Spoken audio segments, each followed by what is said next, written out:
Good morning, everyone. My name is Janine McGowan, and I design cross stitch as the blue flower.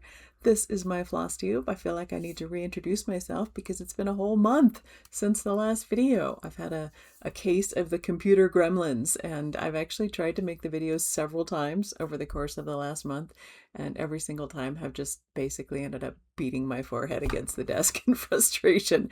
But like so many things, when you get the person who knows how to work it, it fixes very quickly. And this just a few days ago, I was able to get someone from a great local company who has helped me before, and they came out and just sorted it all right out for me. So I'm back in business and back chatting with you, and it is lovely to see you again. So this is me back again after a break. So happy to be here.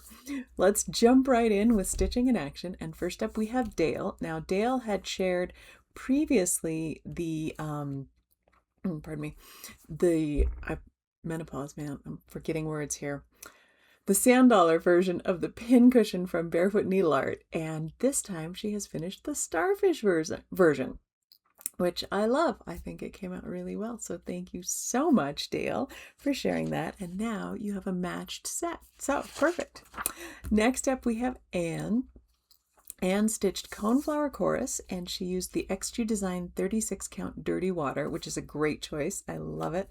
I like the way it sets off the flowers very well. And she used all the called for Valdani floss. So wonderful work, Anne. Thank you so much for sharing that. Next up, we have Allison. I'm charging right through here. I think I'm so excited to be doing a Flosstube. I'm on full speed. Allison stitched Pigeon and Puddle, and she used 40 count flax Newcastle linen.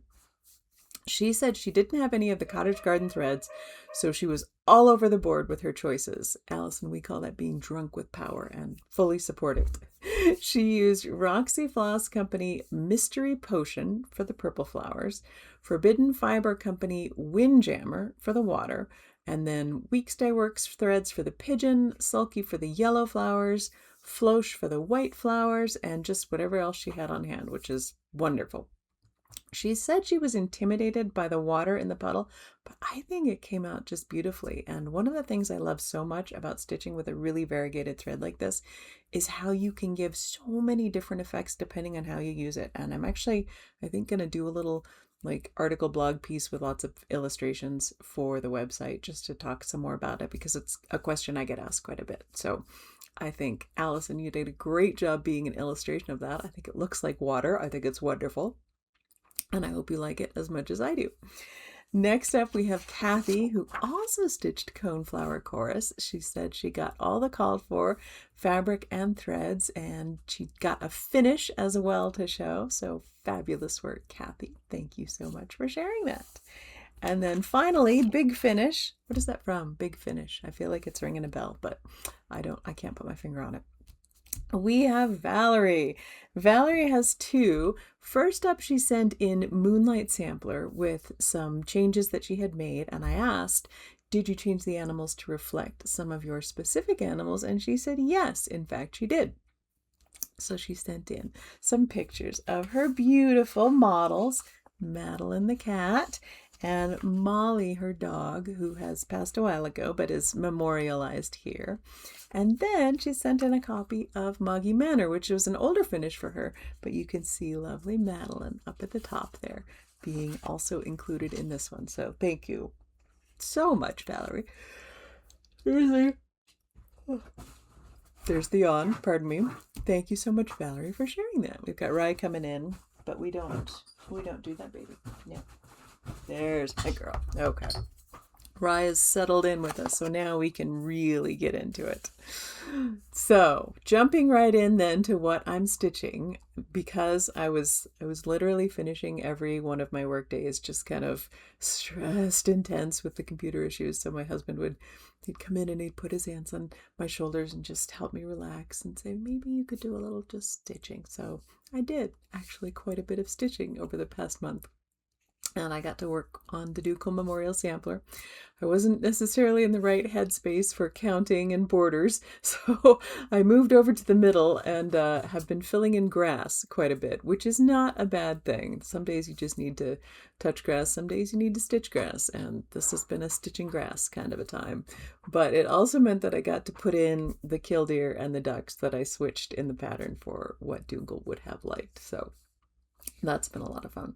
I also worked a little bit on some of my mock-ups for Jingle Ball classes, and a couple of those didn't go well at all. The ideas that I thought would be great in the mock-up didn't work. So there they are. They're sitting on the side of my desk mocking me and just looking sad and like, no, I don't like that at all. But that's the way it goes, you know. You try it and then you say, well, that didn't work the way I liked it. So that's better to know now than after I've committed to a full class. So that's my main focus right now, is pinning down what I'm going to do for those Jingle Ball classes, because that information has to get settled pretty quickly. But yeah, it's been fun. Even if it's sometimes frustrating, it's still fun. On to Stash Spotlight. This is a little needleminder from the Gray Muse, and I'm showing it because, let's see if we can get a better close-up. She does the most beautiful pins, and they're this you can see it's very flat on top, flat enamel, and there's a lot of detail. I'm going to try and get a better view, but it's hard because they're reflective a little bit. But she does very, very detailed, particularly flowers and butterflies, insects, things like that, and I love them. Now, she generally sells them as pins, which I don't usually use, but if I'm doing a kit and I need something like this, I can put in an order for a large enough quantity that I can get them all made as needle minders. So that's something that I get now and then, and this will come up in the giveaway later. But I just wanted to share it because it is so pretty. I always love what she does with flowers and butterflies. So that's my Stash Spotlight. I've got a couple of these left over from kits that I tend to hang on to, keep one for myself kind of thing. So on to World Around. This time our choice is sulfur. Now, why sulfur? I talked in the last video, way back a month ago, about how the soil of Nevada tends to be strongly alkaline because Orovada is very alkaline. Our water is also strongly alkaline, and we currently have one of our garden beds which is devoted to growing berries. We also have a number of berries growing in large, barrels. They are like acidic soil, and so sulfur is one of the things that I have to add consistently, along with compost and food and particulars, to make that soil more acidic so the berries can be happy. And I thought it would be a good time to learn a little bit about sulfur. It is, back from high school chemistry, one of the main elements on the periodic table. It occurs naturally and is one of the more abundant elements in the Earth's surface. I think 10th or 13th most common, depending on who the source is. One source I read said there's enough sulfur in the Earth's mass to make up to 2 additional moons, just made of sulfur. It is also the primary source of sulfuric acid, which is one of the most commonly used chemicals in the world. It used to be obtained primarily from mining, which, you would have to go dig up elemental sulfur, although these days it's generally obtained from other processes, which carries a whole other set of issues. It is an essential nutrient for plants, not just for plants that love acid, but along with nitrogen, phosphate, potassium. It's very important for plants to have, not just as a trace element for themselves, but as a way to access other elements in the soil, which is one of the reasons that having acidic soil for the plants that like it, it helps them actually access the nutrients that are in the soil as it is. But unfortunately, because of some modern farming methods, soils that have become deficient in sulfur is increasingly a problem. So to think of that, maybe all of my soils need a little bit of sulfur, not just the ones that are needing to be acidic. While we think of sulfur as having a smell like rotten eggs, pure sulfur actually has no smell at all. I didn't know that. But combining sulfur with other elements to form compounds can be incredibly smelly. And in fact, it is a sulfur compound that is used by skunks as their deterrent signature scent. So there you go, sulfur. These compounds naturally occur around hot springs and volcanoes, which is why sulfur very often has been associated with hell. For example, all the biblical references to brimstone, which are references to sulfur or sulfuric compounds. It is an essential trace element for life and very useful as a fertilizer. It is also, on the flip side, a heavy contributor to pollution, as in the case of sulfur dioxide gas, which causes acid rain, irritates the lungs, etc. But, flip side again, it was also burned in homes as late as the 19th century in the belief that it would eradicate diseases such as smallpox, scarlet fever, diphtheria, and measles. And relaxing in a sulfur-scented hot spring has long been considered very healthy. It is everywhere through our daily lives, as it is used to make rubber, preserve food, treat skin conditions, and preserve digestive health. It is also in my garden. So that was just a little bit that I learned about sulfur, which I thought was quite interesting. So that's the world around.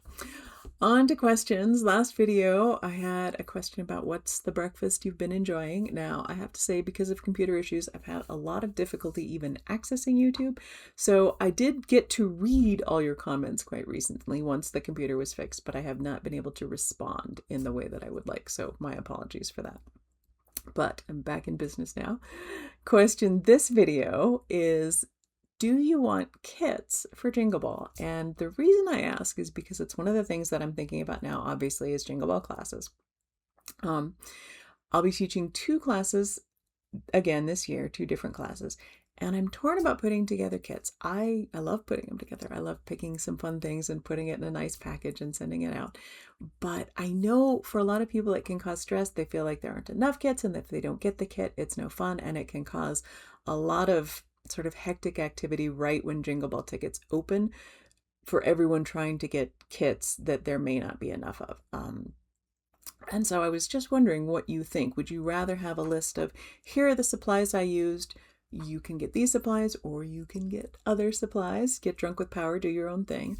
Is that easier for you? Or would you rather know that there are certainly some kits, but also a supplies list if you want to use a different fabric or have something entirely different and do it on your own? What works best for you? What's the least stressful option? So just putting it out there. I'd like to have your feedback as it's time to start planning Jingle Ball. Speaking of planning Jingle Ball, I have scheduled my visit to the Animal Ark, so I will be visiting out there in a couple of weeks with Robert. We get to go visit with a desert tortoise this year, so that's who we're going to talk to. I've forgotten her name. Can't think of it right off the top of my head, but I'm excited. So on to best things. It's my computer. My computer is working again. I can't even say, because my regular job and my cross-stitching job both involve so much computer time. The fact that it just does things when I ask it to do things instead of not doing them. Oh, that's such a relief. So that is hands down my best thing. All right, on to giveaway. Now, as I said, I haven't responded to comments as much as I wanted to, but I definitely read them all, and we've done the selections. Last time it was 2 new releases. Usually I would pick 2 winners, but because it's been so long, I thought I'd double that. So we picked 4 winners. If you contact me, you can pick any of the blue flower designs, electronic or printed. Just let me know what you'd like. And the 4 winners are at Chris Anderson 9823, at Jeanette, I'm going to say this wrong, Doucette, I think that's how you say it, at Molly Grubb 5372, and at Rachel Joy 7. So drop me an email and let me know what you would like and what format you would like to have it in, and I will send you any blue flower chart that suits your fancy. Giveaway this video, I was clearing out my boxes, my bins. You can't see them, but I use just like tubs for current projects, classes, things like that, where I can put in all the little samples and things that I'm working on to make sure I keep it all together. I was clearing out for this year's things, and I had some extras that I wanted to share. So this video, the giveaway is a copy of the Hearts Garden chart, which has been out for a bit, and with that, the needle minder that was made to go with it. This is a Gray Muse needle minder with the swallowtail butterfly on it. and a set of not all the threads, but the cottage garden threads that go with that design. So I think it's 1, 2, 3, 4, 5, 6, 6 of those cottage garden threads, the needleminder, and the Hearts Garden chart. So if you use the word garden in your comments, we will pick a winner in the next video. Now, on to announcements. I will be doing a meet and greet at the Midsummer Stitch next month, the Lindy Stitches Midsummer Stitch. I'm very excited. And I will have an exclusive design to share, which I cannot wait to show you. It's very exciting for me. I like it quite a bit. And there's a rabbit in it. I'll tell you that yeah, there you go. There's a rabbit in it. There's an extra long puppy video here at the end because it's been a whole month that I've been gathering pictures. And as I said, I've tried to make one a couple times, but this is the first success that we've had. And that's it for my ramblings this morning. I'm going to go get this rendered and put it up so I can chat with you. And hopefully I will see you again in a couple of weeks. Maybe I shouldn't make too many promises, but that's the plan anyway. And now that my computer's working, I feel reasonably confident I can achieve that. So it was great to chat with you today. I hope you have a lovely weekend, and I look forward to seeing you again in a couple of weeks. Bye.